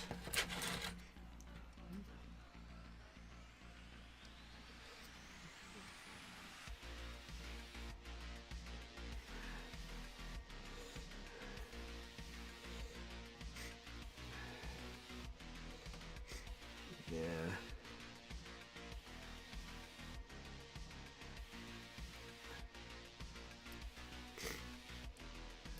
Just trying to figure out placement of these poles.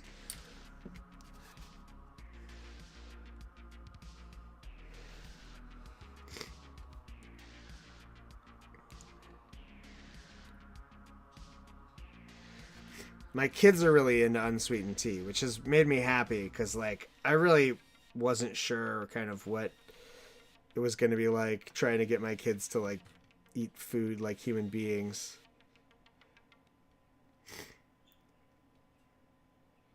It turns out I've actually been pretty successful. They have recently started eating salads, which I was definitely not expecting at ages 6 and 8. I was definitely thinking that salad would be a long-term goal at best.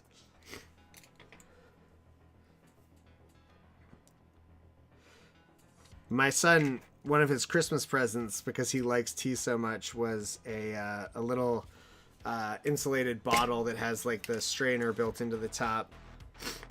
And he loves it so much, he's just always making tea.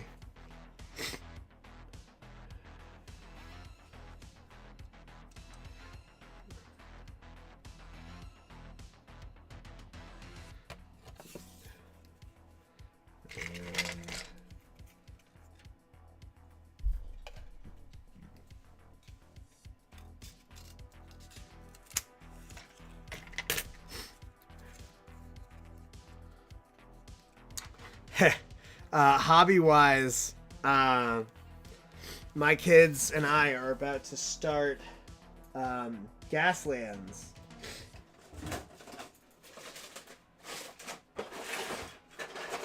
In fact, one of my goals for this weekend is to make it out to the store with them so they can pick out cars.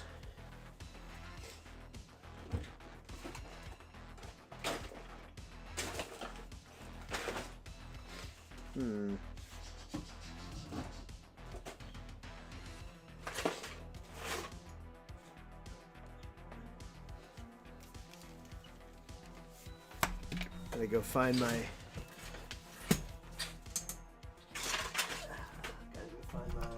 What's the word I'm looking for?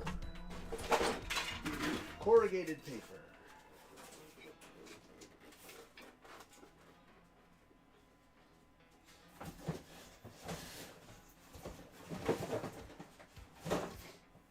Where did it go?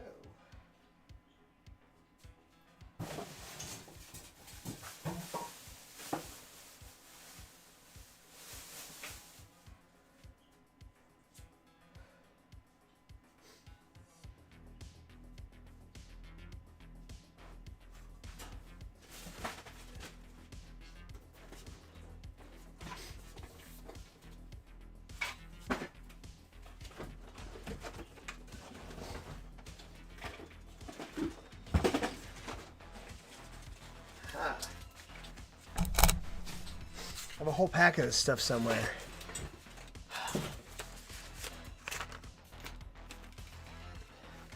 But found it.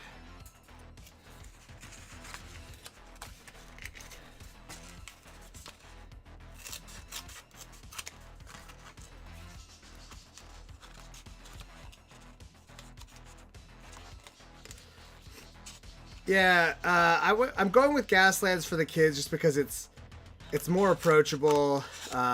Painting miniatures, there's so much detail, whereas like painting Hot Wheels cars with junk glued to them, I feel like there's a less of a steep learning curve to that. So I wanted them to at least have the opportunity, if they want to paint all their stuff themselves, to do that. My daughter when she paints models, she just has like no thought process to it, and it's funny, and she loves the output. So I'm glad that that's how she feels about it. I'm always encouraging her, but I just suspect that she would get envious of my painted stuff for a miniature game, whereas it's not as big of an issue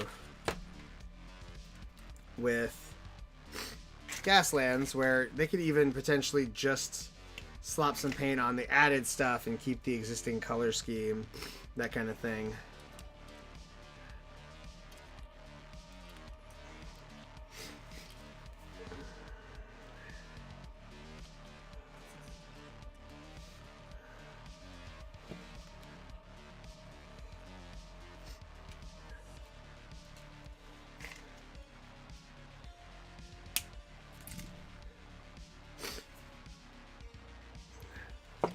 And popping in these last little details.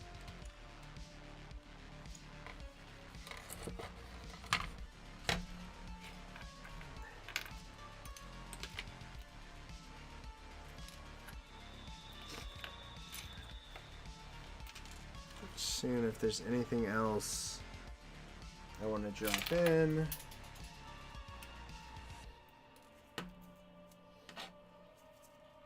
And one fun thing about these kind of tile builds is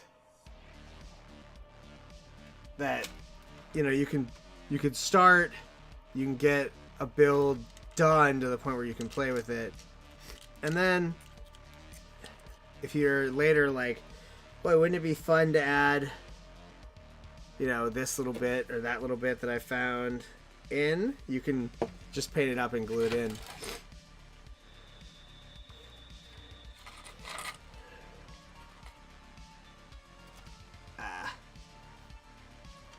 This kind of thing is probably easier to do with like tweezers or a tool or something.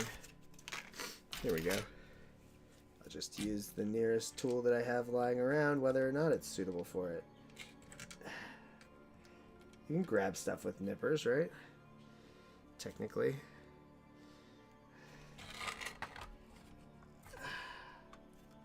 All right.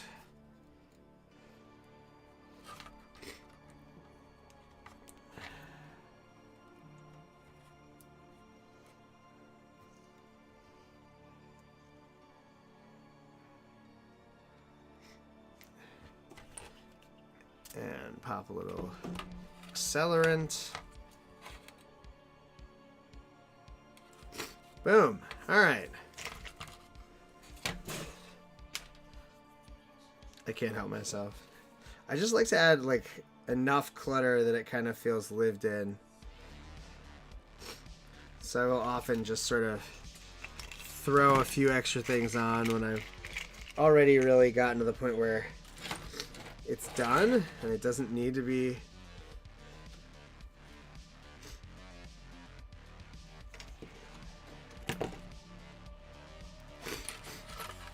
I just like it to feel, busy. All right. And now for the second round of goop.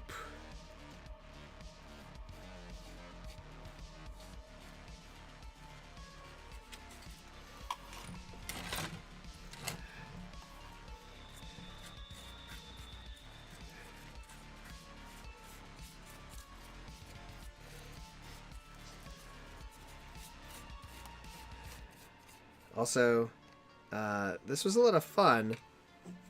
I don't know why I started doing the live streams and then I kind of took a break for a few months. But I'm going to be getting back into it pretty extensively. Trying to do at least one stream a week. It's hard to do more than that just because I need my time for video editing and all that other jazz that goes into YouTube.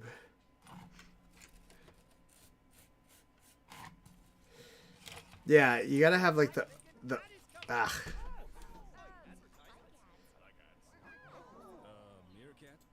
awful. I like to have like enough space that, you know, you can use it to move around. You can be inside of these, you know, these playable areas. But that it otherwise feels like kind of choked with detail, where it's like, what is that? Like, oh, there's a random part here and there. I don't know. Sometimes I go too far and something becomes so busy that I can't really use it.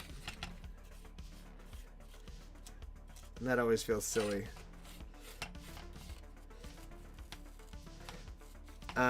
With my like big custom tiles,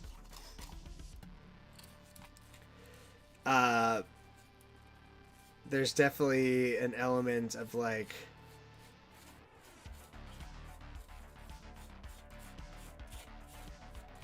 they're just so they're so tall, and it's just hard to like actually use them unless you add spacer tiles between them, which I always intended to do, but I just kind of keep putting off actually getting those tiles put together.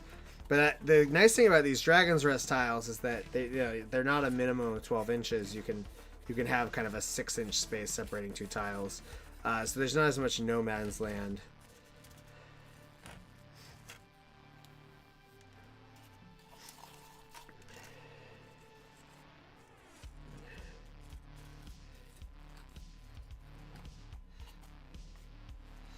And as I put all this gunk down,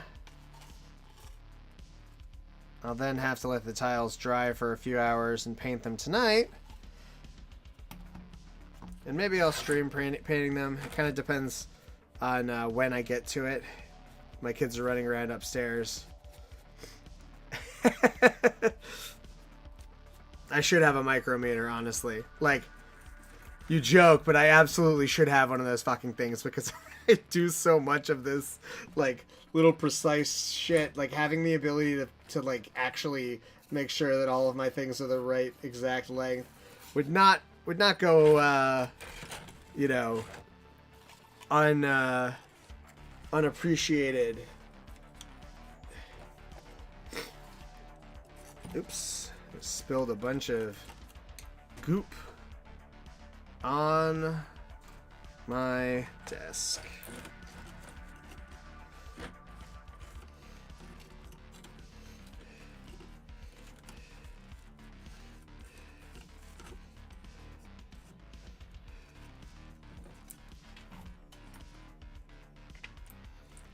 I don't know where this bit of string came from, but I don't even know if you guys can see the string on your end. But I was just tussling with some string. Okay.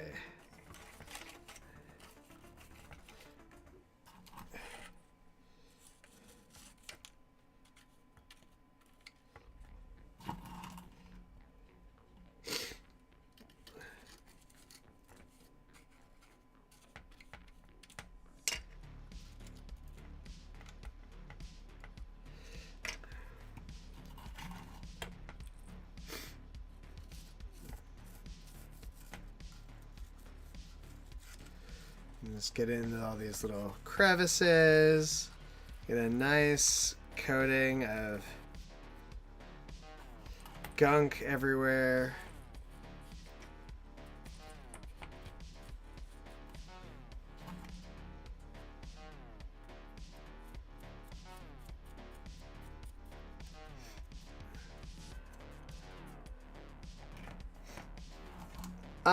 So I actually did them in like a traditional kind of a steel blue Krieg color. The first time I painted a Delac gang, and I really liked how that turned out. Unfortunately, I made a painting video of it, but it was one of the very first videos I ever made, and it's almost unwatchable because of the sound. Maybe I should go back and like try to redub it. That was back when I was recording like painting videos sound live, and it was just a mistake. Painting videos are always so much better to do like the voiceover later. It takes longer, you know, and everything about doing video like the right way takes longer than doing it the fast way. So I definitely understand why some folks do kind of narrate as they go. But personally, I just get such a better final product when I can kind of take the time to like script out everything I'm saying instead of the umming and ahhing and all of that. Not as big of a problem for some other people as me, but I just use a lot of spacer words to find my thoughts while I'm talking, especially when I'm in the middle of working on something.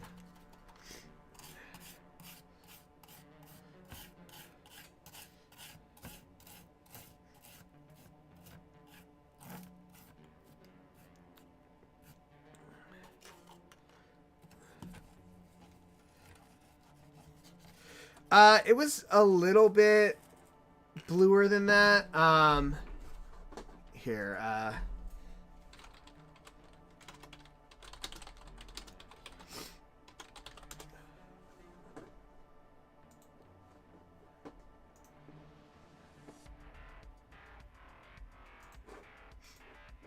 let me, one of the fun things of using OBS is I can find a random picture, and so this style of blue kind of based on the World War One French uniform with then like brown on brown leather on all of the like straps and everything. I really liked it. It was kind of a fun look for them.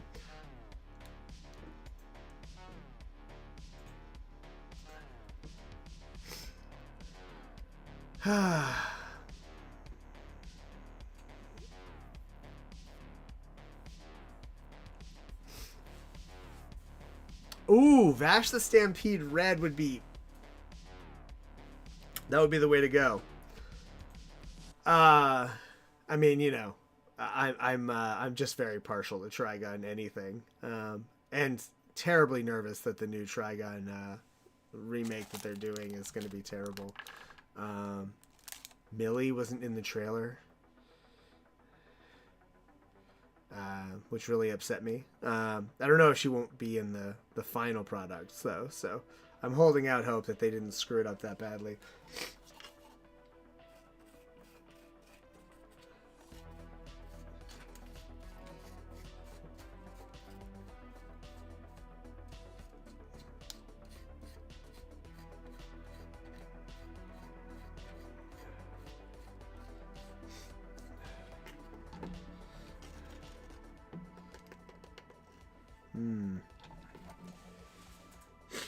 All right.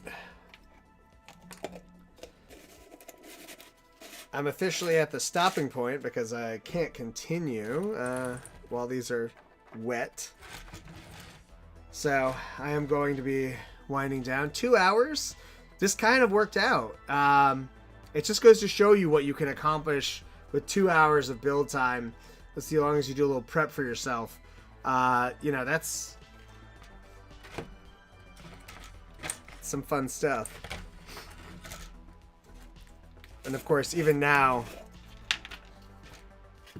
I'm like, no, gotta put some more goop in here, properly mess it up, make everything ugly.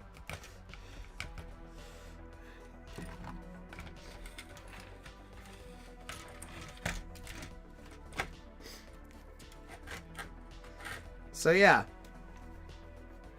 you guys will be seeing this in a battle report in a couple of weeks. I'm still one behind. It'll be our downtime game, and there's going to be a little surprise at the end. The other players don't know yet. Depends on how thick I put it on. I'm gonna turn a fan on it when I get up from my desk.